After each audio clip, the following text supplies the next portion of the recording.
The first hospital went dark at 9:47 p.m. Then another. Then 37 more. I watched the dashboard bleed red while my wife kept calling, begging me to fix the system she said her male assistant could handle. For 3 years, she paid me $1,000 and called my work support. She gave him $30,000 in control. I didn't answer. I just watched her perfect company collapse under the exact warning she ignored. The first alarm hit at 9:47 p.m. I was staring at my monitoring dashboard when the icon for Northwestern Memorial turned from green to yellow, then amber, then red. 30 seconds later, Rush University Medical Center followed, then Loyola, then 13 others in a cascading wave that looked like a heart attack on a cardiac monitor. My phone buzzed. Sophia. I let it ring. 7 years I spent building that system. 7 years of 18-hour days. Of sleeping on an air mattress in a converted garage. Of eating cold pizza while Sophia slept because I was too wired to stop coding. 7 years of watching her take credit for every breakthrough while I stayed in the background because that was the deal. That was always the deal. You're the brains, Nate. She'd say, touching my face like I was something precious. I'm the face. We're a team. The phone buzzed again, then a text. Call me. Now. I didn't. The dashboard showed 37 hospitals now. All offline. All bleeding patient data through holes I'd flagged 6 months ago. Holes I'd documented in writing. Holes Sophia had dismissed as technical anxiety because Caleb told her I was being paranoid. Caleb, 29 years old. Handsome. Charismatic. Hadn't written a line of code in his life. But he could sell ice to Eskimos. Sophia hired him as her executive assistant and gave him a $30,000 signing bonus. Day one, before he'd even learned where the bathrooms were. I got $1,000. Total. Across 3 years. Not salary. Bonus. For exceptional support. The memo line read. Support. Not architecture. Not engineering. Not the hundreds of thousands of lines of code that made MedAxis the most secure healthcare data platform in the Midwest. Just support. I picked up my phone. 15 missed calls from Sophia. 7 from the company emergency line. 3 for numbers I didn't recognize. 1 from my mother. Hey, Mom. Nathaniel. There are reporters outside my building. They're asking about some kind of computer attack. Is everything okay? It's fine. Mom, don't talk to anyone. I'll handle it. You sound tired. Baby, I am. I love you. I love you too. I hung up and watched another hospital go dark. The thing about building a system from nothing is that you know exactly where all the bodies are buried. I designed MedAxis' security architecture the way a shipbuilder designs a hull. Every weld, every rivet, every stress point mapped in my head. When Caleb disabled 3 authentication layers to make the demo run faster, I knew exactly what he'd done. I'd warned Sophia in writing. I'd pulled her aside after the board meeting. He's compromising security for performance metrics. I said, this isn't optimization. It's demolition. She didn't look at me. She was looking at her phone, scrolling through emails. Caleb says it's standard practice at tech companies. You're being conservative. Nate, it's one of your qualities, but it's also one of your limitations. Caleb worked at a marketing firm. Sophia, he doesn't know what a firewall is. She finally looked up. Her eyes were cold. He brought in a $30 million contract on his first day. What did you bring in? I brought in the platform that makes those contracts possible.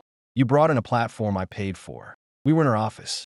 Floor-to-ceiling windows overlooking the Chicago skyline. Her name on the door. Her picture on the cover of Forbes. Her company. Her vision.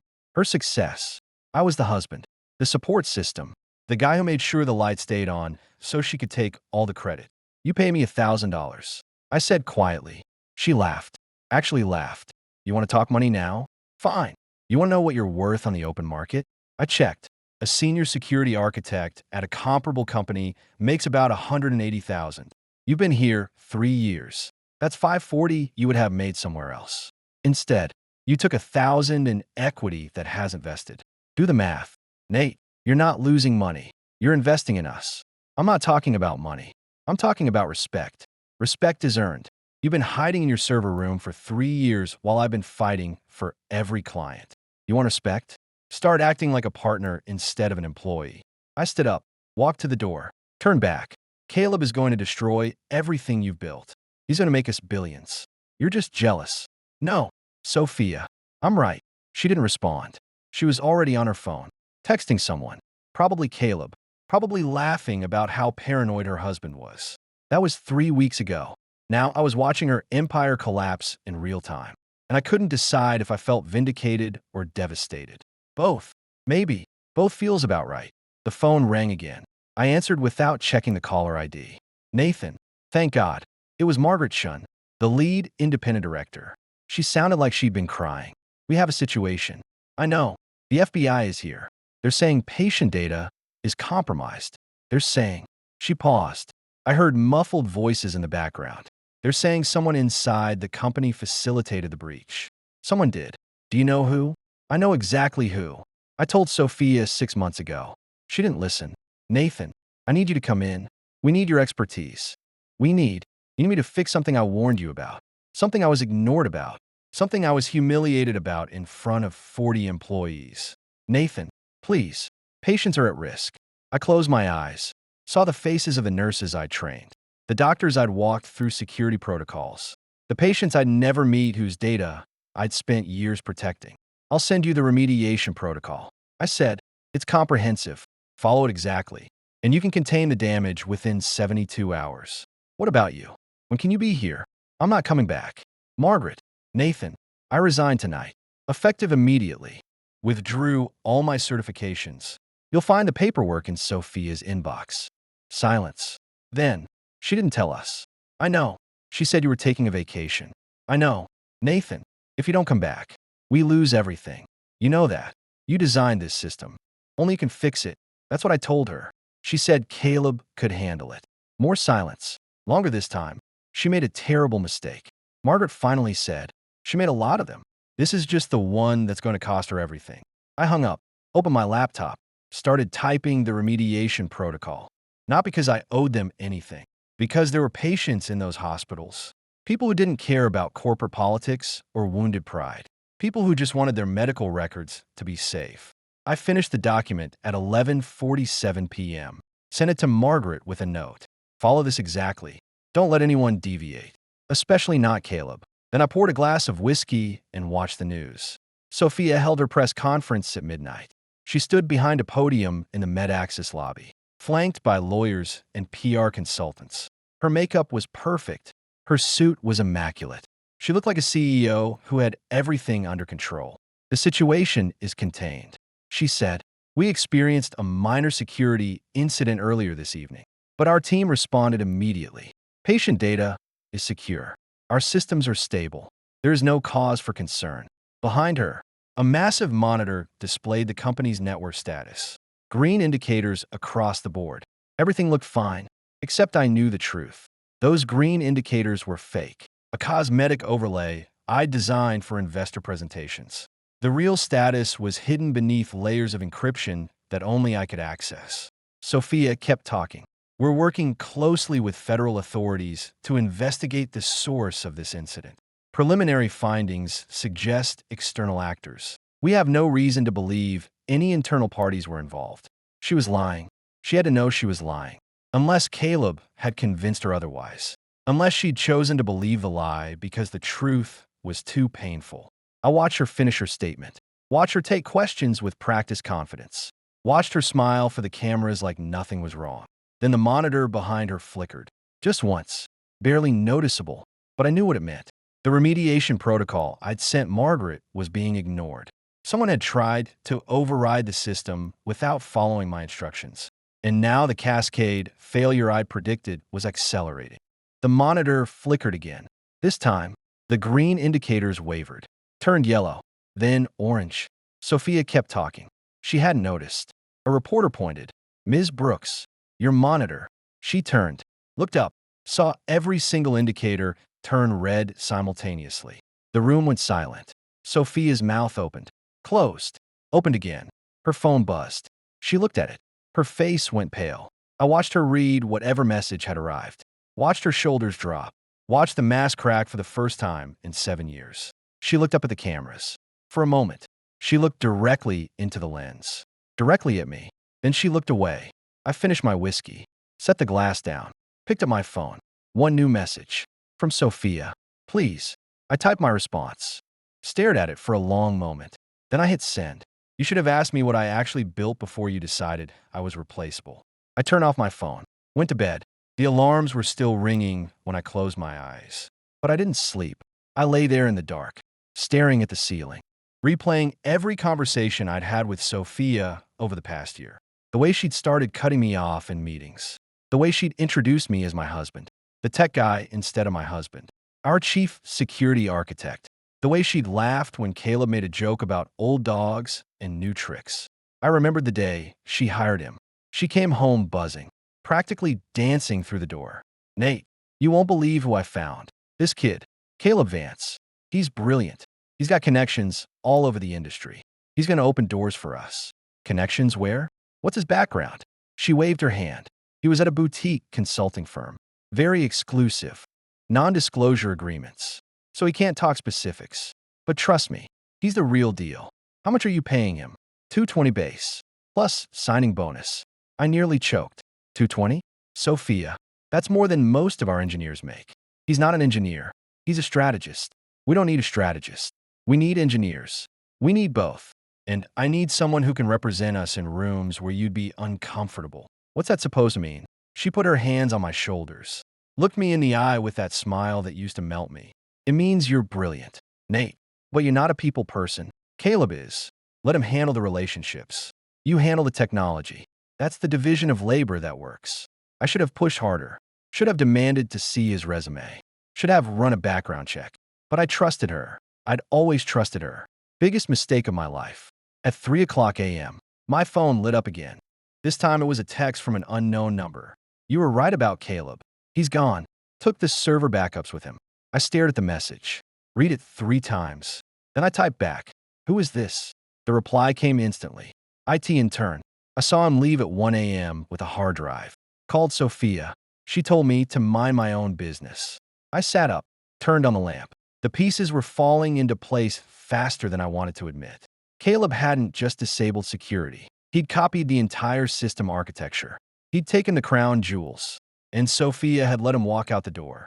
I grabbed my laptop, pulled up the remote access logs. Sure enough, at 12:47 a.m., someone with Caleb's credentials had downloaded 17 terabytes of data, the full source code, the encryption keys, the patient database schemas, everything.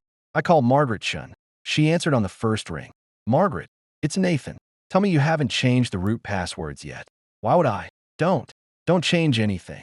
Lock down physical access to the server room. Get security footage from the last 2 hours. And find out where Caleb lives. What's happening? He just stole the entire company.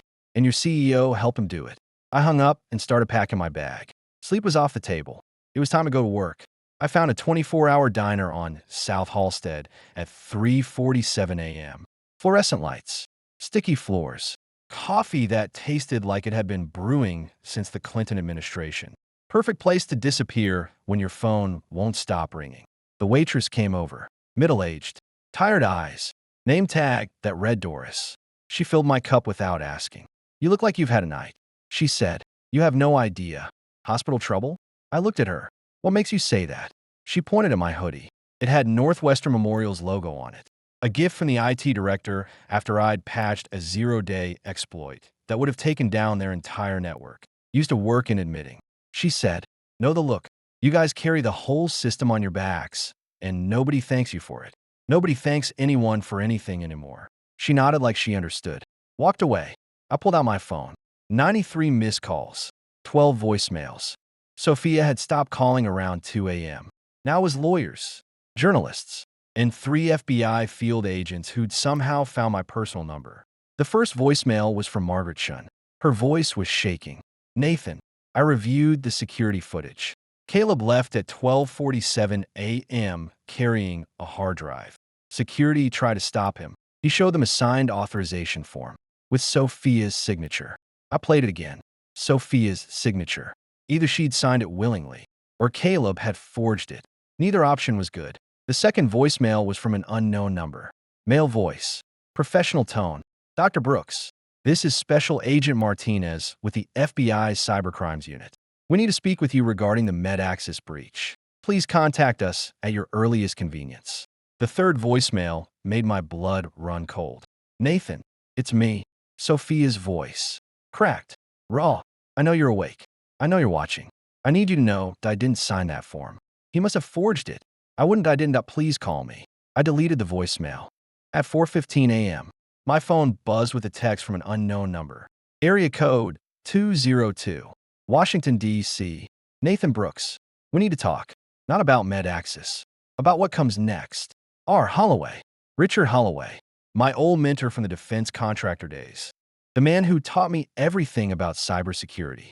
The man who'd offer me a $250,000 salary to join his new venture 3 years ago. The man I turned down because Sophia asked me to stay. I stared at the text for a long minute. Then I typed back, wrong number, and blocked the contact. Doris came back with a plate of toast I didn't order. On the house. You look like you need carbs. Thanks. She lingered. My son works in IT at Cook County. He says the whole system's down. Says someone deliberately sabotaged it. Your son's smart. He also says the guy who built the system was the only one who could fix it. And that guy just quit. I didn't say anything. She looked at me for a long moment. Then she nodded slowly. Figured. You want my advice? Eat the toast. Drink the coffee. Figure out your next move before they figure out theirs. Whoever burned your bridges. They didn't do it by accident. They did it because they knew you'd walk away. Which means they planned for you to walk away. Which means they got a next move too. She walked off before I could respond. I ate the toast. At 5:30 a.m., the diner door opened and a man walked in. Suit, tie, badge on his belt. He scanned the room, spotted me, and headed straight for my booth. Dr. Brooks, Special Agent Martinez. Thanks for making this easy. I didn't make anything easy. I just wanted toast. He slid into the seat across from me. Mid-40s, close-cropped gray hair. Eyes that had seen too much and forgotten nothing. You mind if I join you? You're already sitting. He signaled Doris for coffee. She brought him a cup without asking. Small talk wasn't part of the program. Here's what I know. Martinez said, you resigned at 7 p.m. last night. You withdrew your professional certifications. You sent a remediation protocol to Margaret Shun at 11:47 p.m. And at 12:47 a.m., a man named Caleb Vance walked out of MedAxis headquarters with 17 terabytes of proprietary data. That's accurate. Here's what I don't know. Why you resigned, why you withdrew your certs, and why you sent a fix you knew wouldn't work. I set down my coffee. The fix would have worked if they'd followed it. They didn't, because Caleb disabled the authentication layers before he left. Among other things, Martinez leaned forward. Help me understand something. You built that system. You knew every weakness. You knew Caleb was a risk. Why didn't you protect yourself? I did. I documented everything. I sent warnings. I raised concerns in writing. But you didn't quit sooner. I looked at him. Would you quit on your wife? He held my gaze. If she was endangering patients? Yes. In a heartbeat. Easy to say from the outside. Easy to say when you've seen what happens when good people stay silent too long. He reached into his pocket and pulled out a photo. Slid it across the table. Recognize him? It was Caleb, but not the Caleb I knew. Shorter hair, different nose, a scar above his left eyebrow I'd never noticed. His real name is Marcus Webb. Martinez said, former NSA contractor. Disappeared from a grid 3 years ago after a domestic surveillance operation went sideways. We've been looking for him ever since. I stared at the photo, the face I'd seen every day for 6 months. The man my wife trusted more than me. He was NSA? Was. Until he sold classified intel to a foreign buyer. We couldn't prove it, but we knew. He knew we knew. So he disappeared. Changed his face. Changed his name. Found a new target. MedAxis. MedAxis was the target. But you were the prize. I looked up. What? He wasn't after the company. He was after the architecture. Your architecture. The gold standard for healthcare data security. He was hired to steal it, discredit it, and sell it to the highest bidder. Who hired him? Martinez didn't answer. He just looked at me. And I knew. Richard Holloway. Richard Holloway's company, Nexus Health Technologies, has been trying to break into the healthcare security market for 3 years. They couldn't compete with your architecture, so they decided to acquire it. By any means necessary. I felt the blood drain from my face. Sophia didn't know. Your wife didn't know she was hiring a ghost. But she knew he was risky. She knew you warned her. She chose to ignore you. That's not a crime. But it's a damn good way to lose a company. I pushed the photo back across the table. What happens now? Now we find Marcus Webb. We recover the stolen data. And we figure out whether Nexus Health Technologies committed federal crimes in the process. And me? You're a witness. Possibly a victim. Definitely not a suspect. He stood up. But I'd recommend you don't leave town. And I'd recommend you start thinking about what you want to do next. Because once this hits the morning news, every healthcare company in America is going to want to talk to you. He dropped a card on the table. His direct line. If Webb contacts you, call me immediately. He won't. Humility's a virtue. Dr. Brooks. But in my experience, ghosts always come back to haunt the people who saw them die. He walked out. The door swung shut behind him. I sat there for a long time, staring at the card. At 6:30 a.m., my phone rang. Sophia. I almost didn't answer, but something made me pick up. Nathan. Nathan. Thank God. Where are you? I need to see you. I'm having breakfast. Alone. I know you're angry. I know I messed up, but I need your help. The FBI is here. The board is meeting at 8 a.m. They're going to vote to remove me. Good. Nathan. Good. Sophia. They should remove you. You made a series of catastrophic decisions that endangered thousands of patients. You ignored expert advice because you preferred flattery to competence. And you let a con artist walk out the door with everything we built. We built? Yes. We. I was there too. Remember? While you were giving interviews. I was writing code. While you were closing deals. I was closing security gaps. While you were promoting Caleb. I was warning you that he was going to destroy us. Silence. Then, I'm sorry. Sorry doesn't restore patient data. Sorry doesn't unsteal 17 terabytes. Sorry doesn't give me back 3 years of my life. What do you want me to say? I don't want you to say anything. I want you to listen. For once in your life, I want you to shut up and listen. More silence. Then, I'm listening. Caleb Webb. That's his real name. Was an NSA contractor who sold secrets to foreign buyers. He was hired by Richard Holloway to infiltrate MedAccess, steal the architecture, and discredit me in the process. You were a pawn. I was the target. And now the whole thing is collapsing because you couldn't see past your own ego. How do you know all this? FBI told me. They've been tracking him for 3 years. And they traced the money back to Nexus Health Technologies. Nexus? Richard Holloway? But he was your mentor. Exactly. He knew exactly how to hurt me. He knew I'd built something irreplaceable. He knew the only way to get it was to make me walk away. And you handed him the perfect excuse. I heard her breath catch. I didn't know. You didn't want to know. There's a difference. She started crying. Quiet. Ragged sobs. I ruined everything. I ruined us. I ruined the company. I ruined. You ruined your company. You ruined our marriage. But you didn't ruin me. Nathan, I'm going to hang up now. I'm going to finish my coffee. And then I'm going to figure out what comes next. Without you. Nathan, please. Goodbye. Sophia. I hung up. Doris appeared with a fresh pot of coffee. Refill? Yeah. And another plate of toast. You going to be okay? I looked at her. At the worn-down diner. At the sunrise, starting to creep through the grimy windows.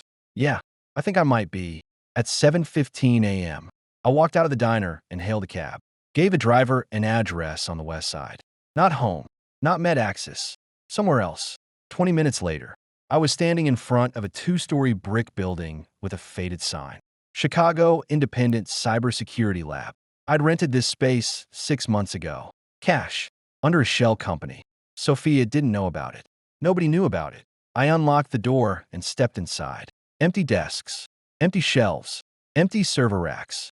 But I had the keys. I had the lease. And I had a plan.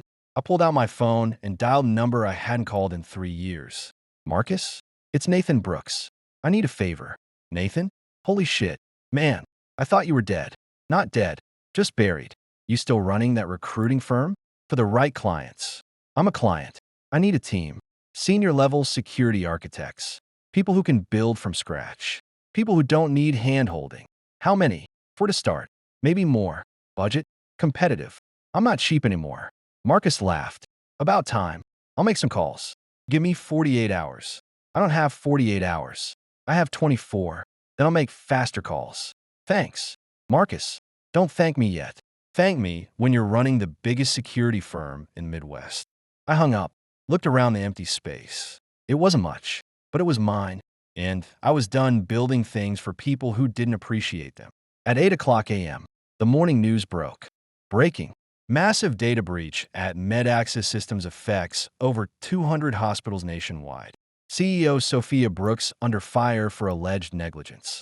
Sources say chief security architect resigned hours before the attack. I watched from my empty office, sitting on a folding chair, drinking coffee from a thermos. The screen showed Sophia walking into the board meeting, flanked by lawyers. She looked smaller than I remembered, diminished. Good. The reporter continued. In a related development, sources confirmed that the FBI is investigating a former employee, Kayla Vance, for suspected industrial espionage. Vance was hired 6 months ago and reportedly received a $30,000 signing bonus. I smiled. Not a happy smile. A satisfied one. The phone rang. Unknown number. I answered. Nathan Brooks. Dr. Brooks. This is Sarah Mitchell with Blue Cross Blue Shield. I understand you're no longer with MedAccess. I'd like to discuss a potential consulting arrangement. I'm listening. How soon can you meet? I'm available this afternoon. Perfect. I'll send you the details. I hung up. Another call came in immediately. Dr. Brooks. This is James Walker with the American Hospital Association. We've been following the MedAccess situation closely. We're concerned about systemic vulnerabilities in healthcare data security. Would you be interested in advising our member organizations? I would. Excellent. Let's schedule a call. By noon, I had 7 consulting offers. By 2 p.m., I had 12. By 5 p.m., I had a name for my new company, Phoenix Security Solutions. From the ashes. At 6 p.m., my phone buzzed with a text from an unknown number. Area code 202 again. Impressive recovery. You always were faster than I expected. I stared at the message. Richard Holloway. Checking in. Watching from the shadows. I typed back. You made a mistake. Richard, you assumed I'd break. I don't break. I rebuild. His reply came instantly. We'll see. The game isn't over yet. I blocked the number. Turned off my phone. Looked at the empty office around me. Tomorrow, I'd start hiring. Tomorrow, I'd start building. Tomorrow, I'd start fighting back. But tonight, I was going to sleep in my own bed, in my own space, for the first time in 7 years. And I was going to dream about what comes next. I was sitting in my empty office at 7 a.m. when the call came. No caller ID, but I knew who it was before I picked up. Dr. Brooks, you've been busy. Richard Holloway's voice hadn't changed in 3 years. Still smooth, still confident, still the same tone he used when he was teaching me how to trace a hacker through 3 proxy servers. Richard, I was wondering when you'd surface. I never went underground. Nathan, I've been exactly where you left me, running Nexus, building something meaningful, waiting for you to come to your senses. My senses are fine. It's my trust that's broken. He laughed. That warm, fatherly laugh that used to make me feel like I mattered. Trust is for people who don't understand incentives. You understand incentives. Nathan, you always did. That's why I taught you. You taught me to build things, not to destroy them. I didn't destroy anything. I accelerated a natural process. Your wife was going to fail eventually. She was too focused on appearances, too blind to substance. I just helped her fail on my timeline instead of hers. I gripped the phone tighter. Patients were hurt. Richard, real people. A little girl spent 3 days in the hospital because her insulin pump settings got corrupted. Silence. Then, collateral damage is regrettable, but it's also inevitable when you're changing an industry. Is that what you tell yourself at night? I tell myself that I'm building a better system, a more secure system, one that isn't dependent on a single genius who could be driven away by a narcissistic CEO. You built something beautiful, Nathan, but you build it on sand. I'm going to build it on concrete. You stole my architecture. I acquired it through legitimate business channels. Marcus Webb was a consultant. He provided services. Nexus paid for those services. The fact that he obtained certain intellectual property during his engagement is a matter for civil courts, not criminal ones. You know that's bullshit. I know that's business. There's a difference. I stood up, walked to the window, looked out at the Chicago skyline. Somewhere out there, Richard was sitting in his office, probably drinking the same expensive coffee he used to share with me. What do you want? Richard, I want you to work for me. I've always wanted you to work for me.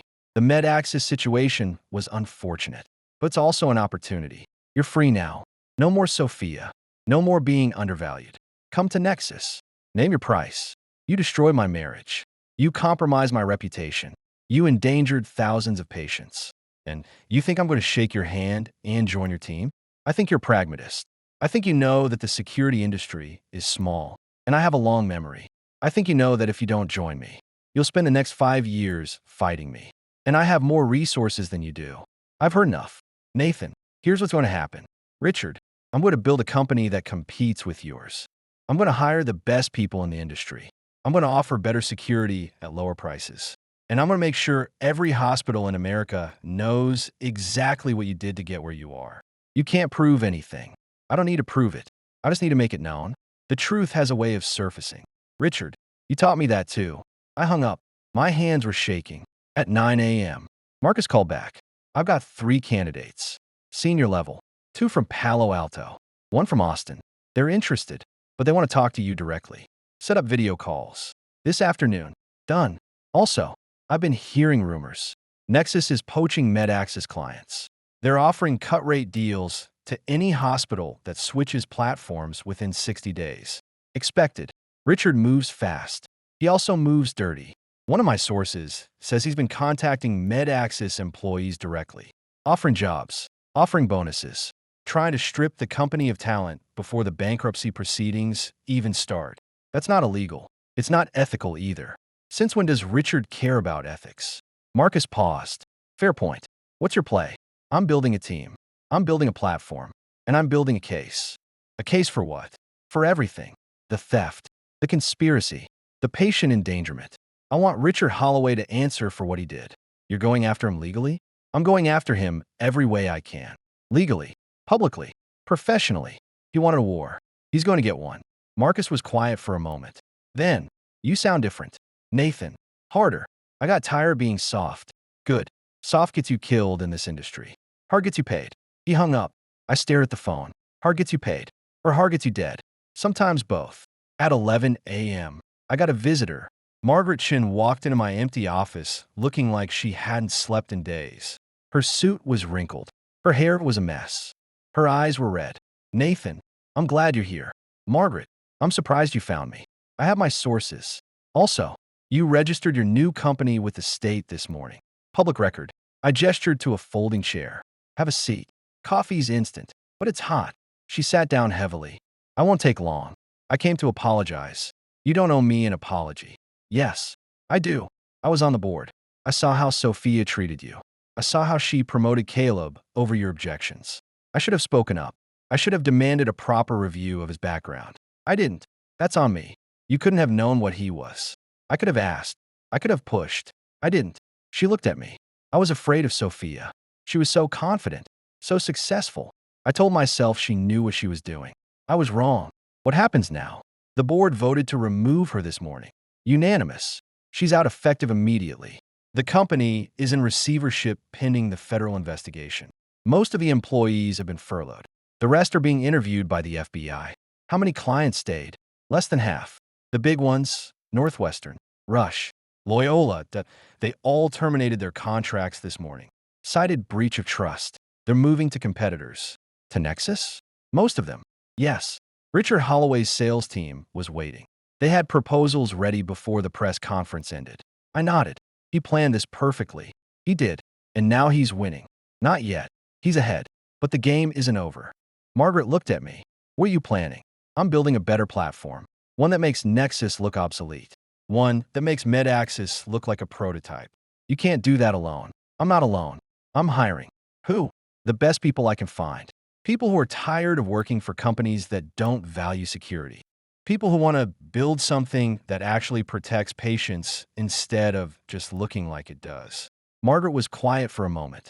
Then she reached into her bag and pulled out a folder. I have something for you. She slid it across the table. I opened it. Inside were documents, legal filings, patent applications, all bearing my name. What is this? Your intellectual property. The architecture you built for MedAccess. The patents were filed in your name, not the company's. I checked.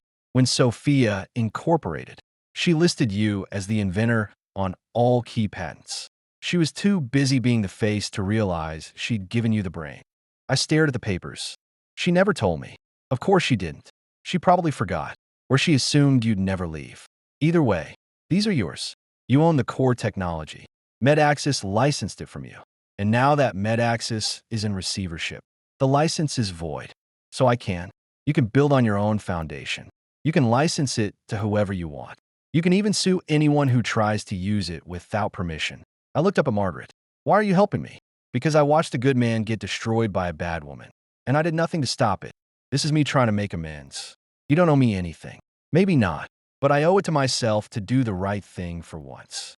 She stood up, straightened her jacket. Good luck, Nathan. I hope you burn them all down. She walked out. I sat there, holding the folder, feeling something I hadn't felt in years. Hope.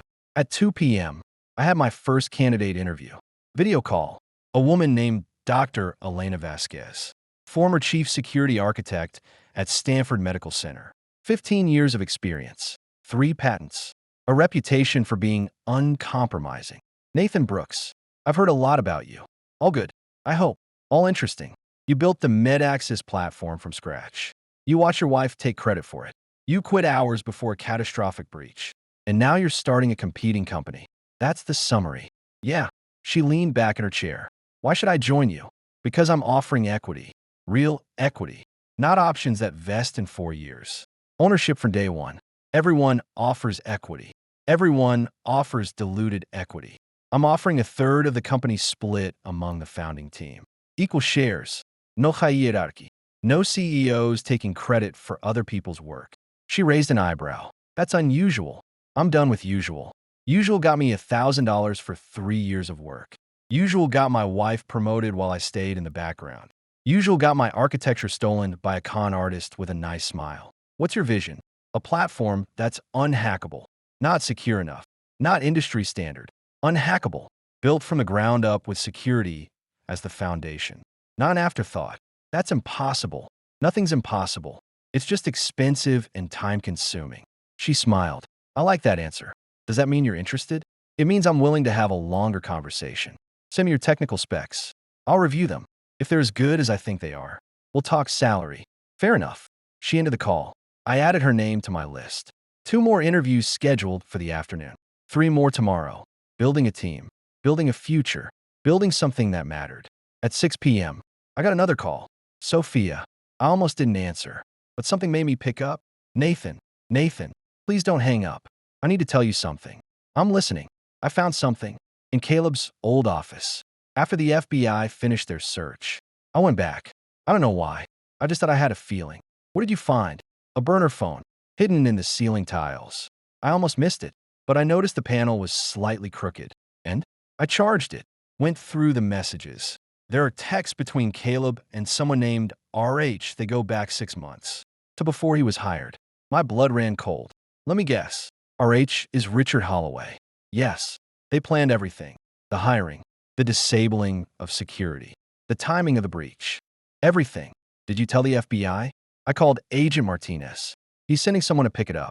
But I wanted to tell you first. I wanted you to know that I finally see it. I finally see what I did. And I'm so sorry. Nathan, I'm so sorry. I closed my eyes. Thank you for telling me. That's it. That's all you have to say? What do you want me to say? Sophia? That I forgive you? That everything's okay? I don't know. I miss you. I miss the person I thought you were. But I don't think that person ever existed. She started crying. I can change. I can be better. I can. Change for yourself. Not for me. I'm done being your project. Nathan, I have to go. Take care of yourself. Sophia. I hung up, stared at the phone. Then I put it in my pocket and got back to work. At 9 p.m., I was reviewing technical specs when my phone buzzed with a text from an unknown number. You think you're winning. You're not. Check your email. I opened my laptop, pulled up my inbox. There was a new message from an address I didn't recognize. Subject line, a gift. I opened it. Inside was a video file. I clicked play. Caleb. Marcus that was sitting in a hotel room, looking directly at the camera, smiling. Hey, Nate. Figured you'd be wondering where I ended up. Thought I'd say goodbye properly. He held up a hard drive. This is your architecture. All of it. The source code.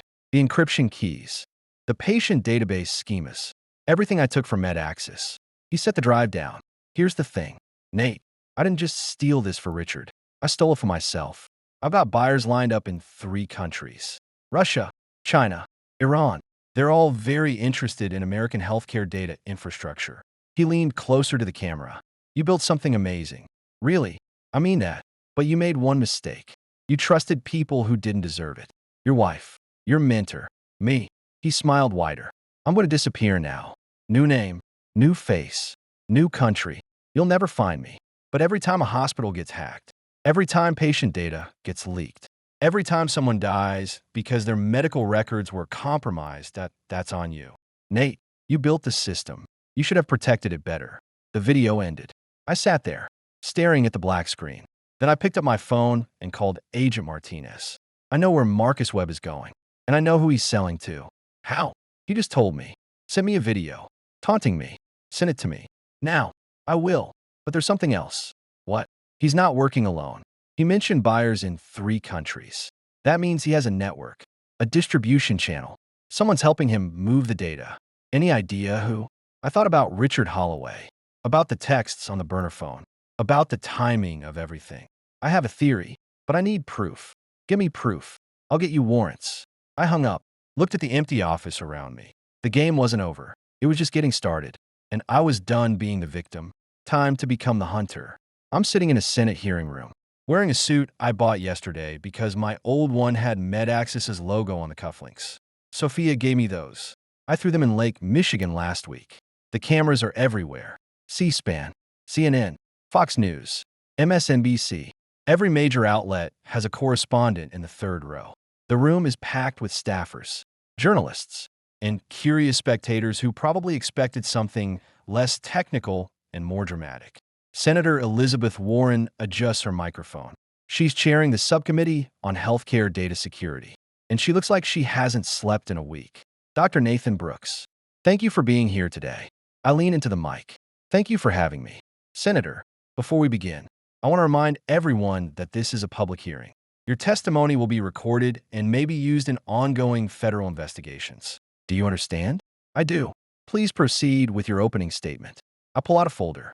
Open it. Look at the notes I prepared at 3 a.m. this morning. Senator Warren, members of the committee. 7 years ago, I quit a job paying $280,000 a year to help my wife start a company. I believed in her vision. I believed in our partnership. I believed that if I built something extraordinary, the recognition would come naturally. I pause. Look around the room. I was wrong. I built the MedAccess platform from scratch. Every line of code, every security protocol, every authentication layer. I designed it to be the gold standard for healthcare data protection. And for 3 years, I hold up a document. This is an email I sent to Sophia Brooks, my wife and then CEO of MedAccess, 6 months before the breach. In it, I detail exactly how Caleb Vance, whose real name is Marcus Webb, had disabled critical security modules to improve demo performance. I explain, in plain language, that this created a cascade vulnerability that could bring down the entire system. I set the document down. She replied 30 minutes later. Her response was, "Stop being dramatic. Caleb has this handled." Murmurs ripple through the room. Senator Warren's expression doesn't change. What happened after you sent that email? I escalated. I requested a meeting with the board. I documented every interaction. I created a paper trail that would prove, beyond any doubt, that I had identified the risk and recommended corrective action. And what was the response? I was told to stay in my lane. I was told that Caleb was the future of the company. I was told that my technical concerns were Juaya progress. I paused. 3 weeks before the breach, I stood in Sophia Brooks's office and told her that Caleb was going to destroy everything we built. She laughed at me. She said I was jealous. She said I couldn't handle seeing someone else succeed. Senator Warren leans forward. And then what happened? Then she gave him control of the government client demonstration. He disabled the security layers I'd installed. The demo ran faster. Everyone was impressed. And the company's entire security infrastructure was compromised. I looked directly at the cameras. 12 hours after I resigned, the breach began. 37 hospitals went offline. Patient data was compromised. A 7-year-old girl spent 3 days in intensive care because her insulin pump settings were corrupted. The room is silent. Senator, I'm not here to assign blame. I'm here to explain how this happened, so it never happens again. The MedAccess breach wasn't a failure of technology. It was a failure of leadership, a failure of accountability, a failure of basic human decency. Senator Warren nods slowly. Thank you. Dr. Brooks, I think we all appreciate your candor. She looks at her notes. I'd like to call our next witness, Ms. Sophia Brooks. The door opens. Sophia walks in. She looks different than the last time I saw her. Smaller, older. The designer clothes are gone, replaced by a simple black dress. No jewelry, no makeup. Her eyes are hollow. She takes the witness stand, avoids looking at me. Ms. Brooks, Senator Warren begins. Do you understand that you're under oath? I do. Let's start with a simple question. Did your husband warn you about Caleb Vance's security modifications? Sophia's hands are shaking. She grips the edge of the table. Yes. Multiple times? Yes. In writing? Yes. Did you take any action based on those warnings? Long pause. No. Why not? She closes her eyes. Because I didn't believe him. I thought he was being protective, territorial. I thought he was threatened by Caleb's success.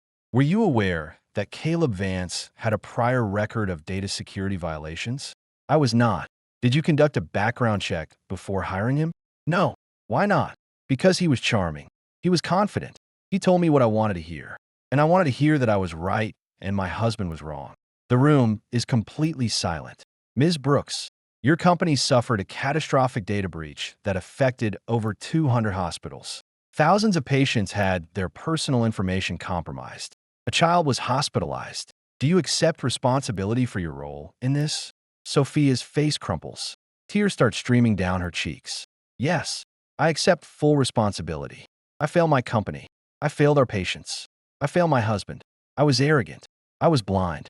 And I destroyed everything I claimed to care about. Thank you, Ms. Brooks. That'll be all. The hearing continues for another 3 hours. I testify about the technical details of the breach, about the vulnerabilities Caleb exploited, about the remediation protocol I sent that was ignored. Other witnesses follow. Margaret Shin testifies about the board's failure to oversee Sophia's decisions. An FBI agent testifies about the investigation into Marcus Webb.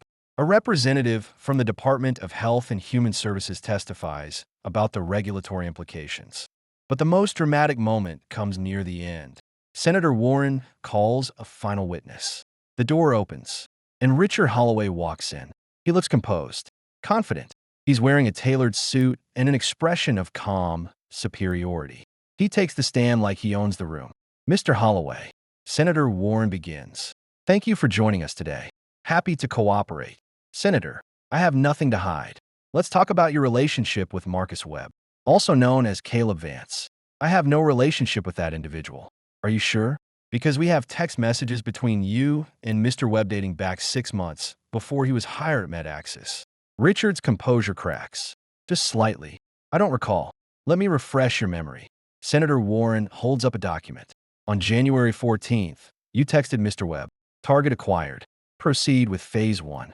On February 22nd, need timeline for infrastructure compromise. On March 10th, make sure the husband is isolated before we execute. She sets the document down. Does any of this sound familiar? Mr. Holloway? Richard's jaw tightens. Those messages could have been sent by anyone. They were sent from your phone. We have the records. I don't know what to tell you. My phone was stolen. Someone must have used it. Your phone was stolen for 6 months, and you didn't report it? I didn't notice. A ripple of laughter runs through the room. Senator Warren silences it with a look. Mr. Holloway, let me ask you directly. Did you orchestrate the infiltration of MedAxis systems for the purpose of stealing proprietary security architecture? Richard stares at her. For a long moment, he doesn't speak. Then he smiles. I'm going to exercise my Fifth Amendment rights and decline to answer that question. Very well. But I want you to know that the Department of Justice has impounded all Nexus Health Technologies, servers, and financial records. We will find the truth. Mr. Holloway, with or without your cooperation. Richard's smile doesn't waver, but I see his hands gripping the edge of the table. He's scared. Good. The hearing adjourns at 6 p.m.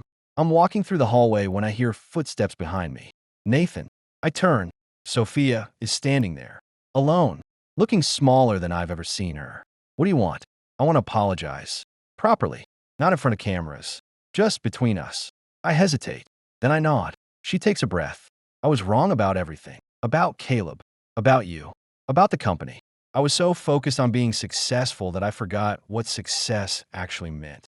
I thought it was about money and recognition, but it's about building something that matters and treating the people who help you build it with respect. You're right. That's what it's about. I ruined us. I know that, and I know I can't fix it, but I want you to know that I'm getting help.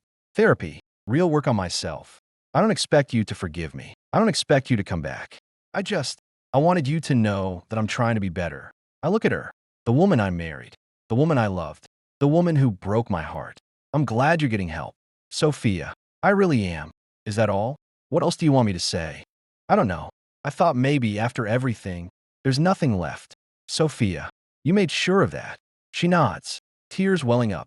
I know. I miss you. I miss who I thought you were. But that person never existed. And I can't keep mourning a fantasy. She wipes her eyes. What are you going to do now? I'm going to build something new. Something better. Something that actually protects people instead of just looking like it does. Can I help? Somehow? No. You had your chance to help. You chose not to. She nods again. Turns. Walks away.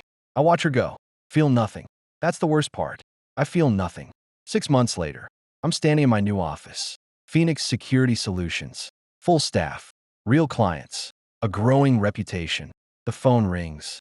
It's Marcus. My recruiter. Nathan, you're not going to believe this. Try me. Richard Holloway was indicted this morning. Federal charges. Conspiracy. Computer fraud. Interstate theft of trade secrets. He's looking at 15 years minimum. I lean back in my chair. How did that happen? The burner phone.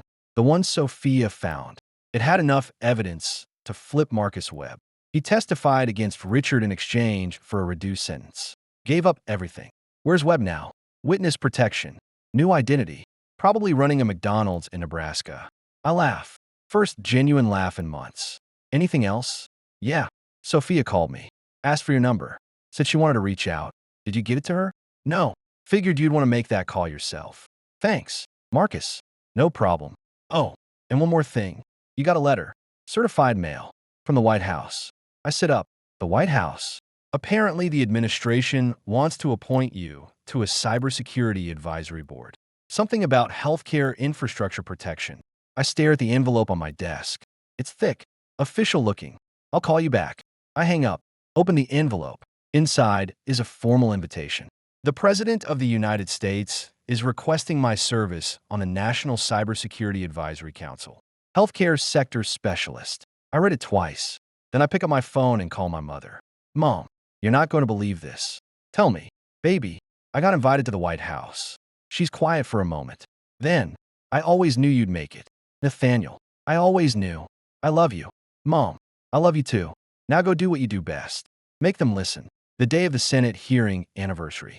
I'm giving a keynote speech at a cybersecurity conference in Las Vegas. 2,000 people in the audience. Standing ovation before I say a word. I talk about MedAccess, about the breach, about what I learned. Here's the truth. I say, looking out at the crowd, security isn't about technology. It's about culture. It's about creating an environment where experts are listened to, where warnings are taken seriously, where the person who raises concerns is celebrated instead of silenced. I pause. I spent 3 years being undervalued by someone who claimed to love me. I let pride and loyalty keep me in a situation that was destroying me. Don't make the same mistake. Know your worth. Demand respect. And if you don't get it, walk away. Applause. More standing ovation. After the speech, a young woman approaches me. She's an engineer at a startup. Early 30s. Nervous energy. Dr. Brooks, I just want to thank you. Your testimony inspired me to leave a toxic workplace. I started my own firm. We're doing well. I shake her hand. What's your company called? Brooks Security Solutions. I named it after you. Hope that's okay. I laugh. First genuine laugh in public. It's more than okay. It's the best compliment I've ever received. She handed me a business card. I look at it. Simple design. Clean logo. Her name, Dr. Amanda Reyes. Founder CEO. Keep in touch. I say, if you ever need advice, my door is open. Thank you. That means everything. She walks away. I watch her go. Another builder. Another fighter. Another person who refused to stay small. That night, I'm sitting in my hotel room, scrolling through the news. Richard Holloway's trial starts next month. Marcus Webb is testifying. Sophia has moved to California, started a nonprofit that teaches women in tech to recognize toxic workplace dynamics. I don't hate her anymore. I don't love her either. She's just a chapter. Closed. My phone buzzes. A text from an unknown number. Dr. Brooks, this is Senator Warren's office. The president would like to schedule a meeting to discuss your advisory role. Are you available next Tuesday at 2 p.m.? I type back. I'll be there. I set the phone down. Look out the window at the Las Vegas Strip. Lights flashing. People moving. Life continuing. 7 years ago, I was sleeping on an air mattress in a converted garage, building someone else's dream. Today, I'm building my own, and it's going to be bigger than anything I ever imagined.